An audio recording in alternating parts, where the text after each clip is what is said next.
বন্ধুরা, বাড়িতে যদি কখনো ব্যাঙ ঢুকে যায় তাহলে আপাতত দৃষ্টিতে এই ঘটনাটিকে আমরা সাধারণ বিষয় বলে মনে করি। কিন্তু আপনি কি জানেন যে বাড়িতে এই ব্যাঙ ঢোকার মধ্য দিয়ে এক গভীর তাৎপর্য লুকিয়ে রয়েছে? আমাদের মনে হতে পারে যে ঝড় জলের রাতে যে বাড়িতে ব্যাঙ আসা একটি স্বাভাবিক বিষয়, কিন্তু প্রাচীন পুরাণ ও নিমিত্ত শাস্ত্র মতে ব্যাঙের এই অপ্রত্যাশিত আগমন আমাদের জীবনে বয়ে আনতে পারে বড় কোনো পরিবর্তন। এটি যেমন একদিকে হতে পারে শুভ সূচনা, যেমন ধরুন অপ্রত্যাশিত আর্থিক লাভ, নতুন সুযোগের আগমন, অথবা এই বিষয়টি বড় কোনো আগত বিপদে পূর্বাভাস হতে পারে। তাই বাড়িতে ব্যাঙ দেখলে অবশ্যই সচেতন থাকুন। নিজেকেও একটি সাধারণ ঘটনা বলে এড়িয়ে যাবেন না। হয়তো রান্নাঘরের কোণে কিংবা বারান্দায় অথবা পুজোর ঘরে, আবার হতে পারে আপনার বসার ঘরের মেঝেতে এই ব্যাঙের উপস্থিতি লক্ষ্য করা যেতে পারে। আপাতত নিরীহ এই ছোট্ট প্রাণী কি করে আমাদের জীবনের গতিপথে ইঙ্গিত দিতে পারে তা আজ এই ভিডিওটির মাধ্যমে আপনাদের সামনে ব্যক্ত করব। এই ভিডিওটির মাধ্যমে এক নতুন দৃষ্টিভঙ্গিতে আপনি বিষয়টি দেখতে সক্ষম হবেন। আশা করি এই ভিডিওটি আপনাকে সমৃদ্ধ করে তুলবে। তাই বন্ধুরা, ভিডিওটি শেষ পর্যন্ত মনোযোগ সহকারে দেখতে থাকুন। দেখার পর যদি কোনো প্রশ্ন বা মতামত থাকে তাহলে নিজের কমেন্ট বক্সে অবশ্যই লিখে জানাবেন। নমস্কার দর্শক বন্ধুরা, সনাতন পরিবার চ্যানেলে আপনাদেরকে সুস্বাগতম। ভারতীয় দর্শন শাস্ত্র এবং বিভিন্ন দেবদেবীর পুজো অর্চনার পদ্ধতি এই চ্যানেলের মূল বিষয়বস্তু। বন্ধুরা, কখনো কি ভেবে দেখেছেন বর্ষাকাল বা ভিজে স্যাঁতস্যাঁতে আবহাওয়ায় ব্যাঙের আনাগোনা বাড়ে? কিন্তু একবার ভেবে দেখুন তো, যদি বছরের অন্য কোনো সময় যখন চারপাশ শুকনো, বিশেষ করে রাতের অন্ধকারে যখন সবাই ঘুমিয়ে পড়ে, তখন যদি হঠাৎ আপনার ঘরের মধ্যে একটি ব্যাঙ এসে পড়ে, তাহলে কি সেটা কেবলই একটি সাধারণ প্রাকৃতিক ঘটনা? না বন্ধুরা, এটি নিমিত্ত শাস্ত্র মতে এমন অপ্রত্যাশিত আগমন কোনো না কোনো অলৌকিক সংকেত বহন করতে পারে। হিন্দু শাস্ত্র ও পুরাণ অনুসারে ব্যাঙকে অনেক সময় ভগবান ইন্দ্রের বার্তা বাহন হিসাবে দেখা হয়। বিশ্বাস করা হয় দেবরাজ ইন্দ্র যখন বৃষ্টির মাধ্যমে কোনো বার্তা প্রেরণ করতে চান, তখন তার ব্যাঙ প্রতীক রূপে আবির্ভূত হতে পারে। আবার দেশের বিভিন্ন প্রান্তে এমন লোকবিশ্বাসও রয়েছে যে ব্যাঙের আগমন ঘরের ভেতরকার স্বাভাবিক স্থিতিকে নষ্ট করতে পারে।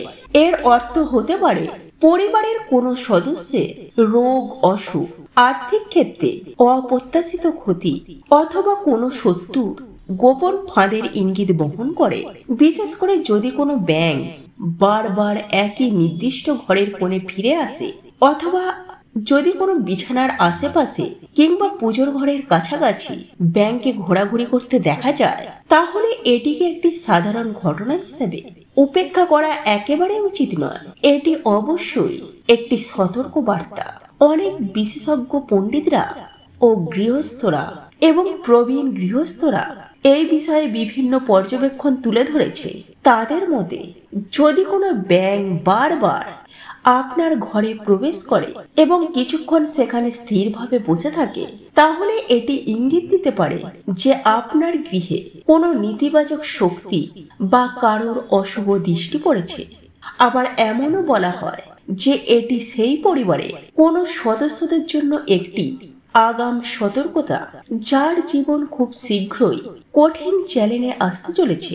বিশেষ করে এই বিষয়গুলি ঘটতে পারে তার জীবনে, যেমন ধরুন হঠাৎ করে কোনো বড় ধরনের আর্থিক ক্ষতি, এমনকি কাজের ক্ষেত্রে অনিশ্চয়তা বা বেকারত্বের সম্মুখীন হওয়া, অথবা আবার পরিবারের সদস্যদের মধ্যে তীব্র ঝগড়া ও অশান্তি সৃষ্টি হওয়া, অথবা কোনো গুরুতর শারীরিক অসুস্থতার আগমন। তবে মনে রাখবেন, ব্যাঙের এই আগমন সবসময় কিন্তু অশুভ ইঙ্গিত বহন করে না।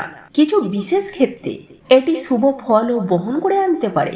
যেমন যদি কোনো ব্যাঙ পুজোর ঘরে প্রবেশ করে এবং কোনো নির্দিষ্ট একটি কোণে স্থিরভাবে বসে থাকে, তাহলে অনেকেই বিশ্বাস করে যে দেবতারা শীঘ্রই আপনার গৃহে আশীর্বাদ বর্ষণ করতে চলেছে। অন্যদিকে যদি কোনো গর্ভবতীর মহিলার ঘরে ব্যাঙ আসে এবং আওয়াজ করে, তবে এটিকে সন্তানের উজ্জ্বল ভবিষ্যতে একটি ইতিবাচক ইঙ্গিত দেয়। যদি ব্যাঙের অপ্রত্যাশিত উপস্থিত যদি আপনার মনে কোনো প্রকার অস্বস্তি বা ভয় সৃষ্টি করে, তাহলে কিছু সহজ প্রতিকার অবলম্বন করা উচিত, যা আপনাকে সম্ভাবনা বিপদ থেকে রক্ষা করতে পারে। প্রথমত, ঘরে ব্যাঙ দেখলে কখনোই ভয় পাবেন না এবং সেটিকে কোনোভাবেই আঘাত করবেন না, বরং একটি ঝাড়ু অথবা নরম কাপড়ের সাহায্যে আলতোভাবে ধরে সেটিকে বাইরে মুক্ত পরিবেশে ছেড়ে দিন। এরপর যে স্থানে ব্যাঙটি ছিল সেই জায়গাটিকে ভালো করে পরিষ্কার করুন এবং সেখানে গঙ্গা জল ছিটিয়ে দিন। বিশেষ করে ঘরের প্রতিটি কোণে গঙ্গা জল ছিটিয়ে দেওয়া উচিত। সন্ধ্যাবেলায় ঠাকুর ঘরে একটি প্রদীপ জ্বালান এবং লক্ষ্মী নারায়ণের কাছে এই প্রার্থনা করুন, হে ভগবান, আমাদের গৃহে যেন কোনো অশুভ শক্তি প্রবেশ করতে না পারে, আমাদের সকল বিপদ আপদ থেকে রক্ষা করুন।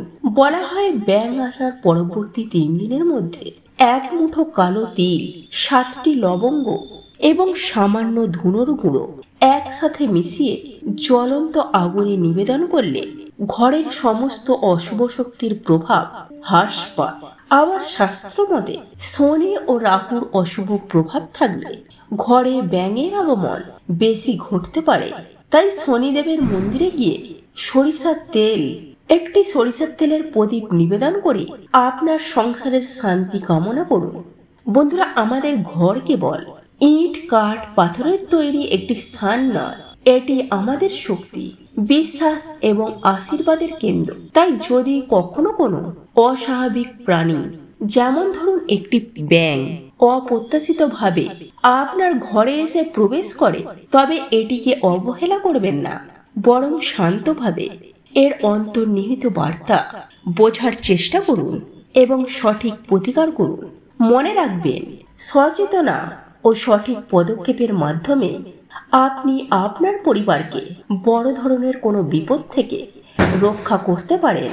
আমাদের গৃহে প্রত্যেকটি প্রাণী আসার কোনো না কোনো অর্থের ইঙ্গিত বহন করে থাকে, যা আপাতত দৃষ্টিতে মনে হতে পারে নিছকই একটা সাধারণ বিষয়, কিন্তু এই সাধারণের মধ্যে লুকিয়ে থাকে এক গভীর বার্তা।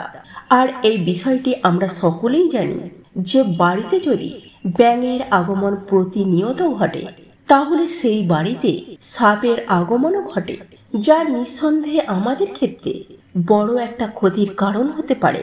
তাই বন্ধুরা, বাড়িতে ব্যাঙ ঢোকা বা বাড়িতে ব্যাঙ থাকাকে অবহেলার চোখে একদমই দেখবেন না, কারণ এই বিষয়টি কিন্তু পরবর্তীতে আপনাকে বৃহৎ বড় সমস্যায় এনে দিতে পারে।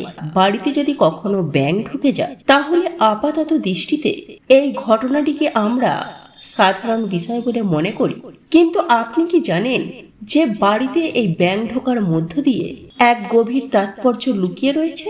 আমাদের মনে হতে পারে যে ঝড় জলের রাতে যে বাড়িতে ব্যাঙ আসা একটি স্বাভাবিক বিষয়, কিন্তু প্রাচীন পুরাণ ও নিমিত্ত শাস্ত্র মতে ব্যাঙের এই অপ্রত্যাশিত আগমন আমাদের জীবনে বয়ে আনতে পারে বড় কোনো পরিবর্তন। এটি যেমন একদিকে হতে পারে শুভ সূচনা, যেমন ধরুন অপ্রত্যাশিত আর্থিক লাভ, নতুন সুযোগের আগমন, অথবা এই বিষয়টি বড় কোনো আগত বিপদে পূর্বাভাস হতে পারে। তাই বাড়িতে ব্যাঙ দেখলে অবশ্যই সচেতন থাকুন। নিজেকেও একটি সাধারণ ঘটনা বলে এড়িয়ে যাবেন না। হয়তো রান্নাঘরের কোণে কিংবা বারান্দায় অথবা পুজোর ঘরে, আবার হতে পারে আপনার বসার ঘরের মেঝেতে এই ব্যাঙের উপস্থিতি লক্ষ্য করা যেতে পারে। আপাতত নিরীহ এই ছোট্ট প্রাণী কি করে আমাদের জীবনের গতিপথে ইঙ্গিত দিতে পারে, তা আজ এই ভিডিওটির মাধ্যমে আপনাদের সামনে ব্যক্ত করব। এই ভিডিওটির মাধ্যমে এক নতুন দৃষ্টিভঙ্গিতে আপনি বিষয়টি দেখতে সক্ষম হবেন। আশা করি এই ভিডিওটি আপনাকে সমৃদ্ধ করে তুলবে। তাই বন্ধুরা, ভিডিওটি শেষ পর্যন্ত মনোযোগ সহকারে দেখতে থাকুন। দেখার পর যদি কোনো প্রশ্ন বা মতামত থাকে, তাহলে নিচের কমেন্ট বক্সে অবশ্যই লিখে জানাবেন। আশা করি দর্শক বন্ধুরা এই ভিডিওটি দেখে সমৃদ্ধ হয়েছে। ভিডিওটি ভালো লাগলে অনুগ্রহ করে লাইক করবেন, পারলে শেয়ার করবেন। সকলেই ভালো থাকুন, সুস্থ থাকুন এই কামনা করে আজকের মতো ভিডিওটি এখানেই শেষ করলাম। জয় শ্রীকৃষ্ণ, রাধে রাধে।